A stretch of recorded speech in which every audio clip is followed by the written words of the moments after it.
Чаир е често досадно место, пееше Владо Јаневски во својот најпознат хит, опишувајќи го животот на чаирските фраери во 90-тите години.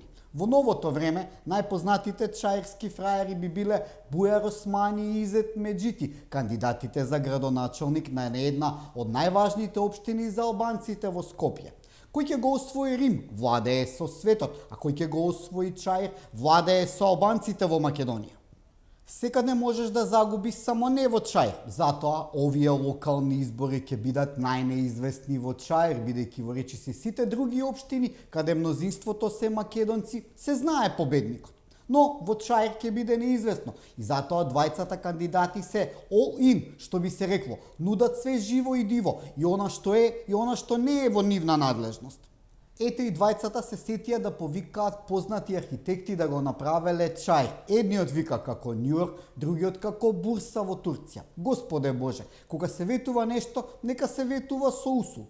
Чаир ќе бил како Њујорк. Прво нека го направат како било кое градче или општина на Косово или во Албанија, бидејќи тие за Чаир и навистина се Њујорк. Бујар пред неколку недели се чудеше дека во Чаир имало сообраќаен хаос и дека тротоарите биле окупирани од автомобили, па не можел со количката да помине додека го шетал детето.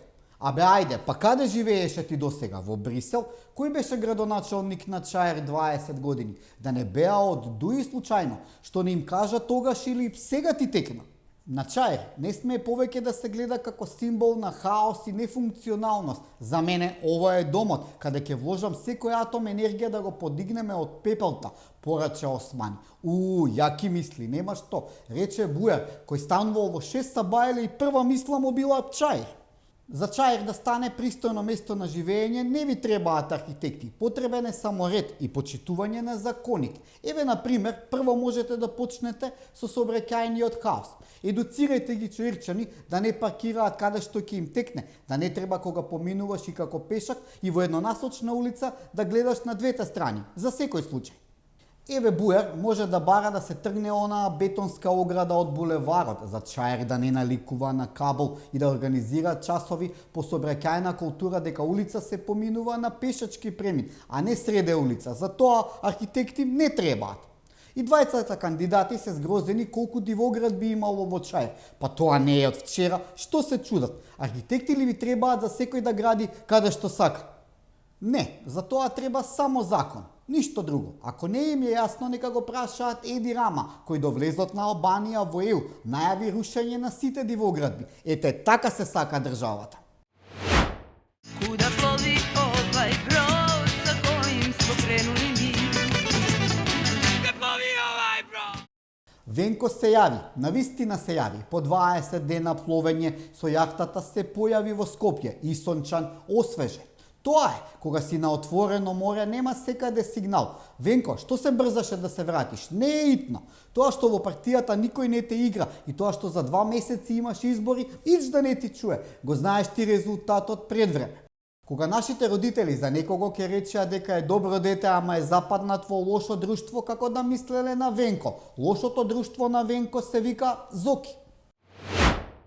Пропадна уште еден обид на шарените револуционери во Србија да предизвикаат граѓанска војна. Да, намерата беше да се предизвика граѓанска војна. Не сакаат диалог, не сакаат ни ТВ дуел, туку само власт, по можност без избори.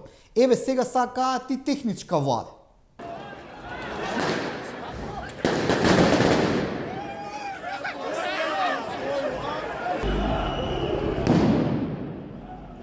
Дали ова ви наликува како во Македонија во 2017? Ма не слично, исто е. Сценариото е исто, различни се само глумците. И кај нас, протестите на шарените почнаа како студентски, а завршија како опозицијски. Разликата е во тоа што власта во Србија реагираше експресно и сторителите и организаторите веднаш беа уапсени, а кај нас истите такви станаа пратеници и министри. Па еве до кое дереđe ја доведоа Македонија. Истото ја чека и Србија, ако не дај Боже, успеат во нивното сценарио. Ќе претворат Србија во Македонија, каква што беше под власт на Заев. Ете, тоа ги чека и србите. Многу е јасно и провидно. Ова е крајот на првата сезона на 5 минути со Чавес. Истеравме 40 епизоди, ги искоментиравме домашните и регионалните случувања на наш начин. Се гледаме за неколку недели пред почетокот на изборната кампања во втората сезона, а тогаш теми и пациенти колку сакаш.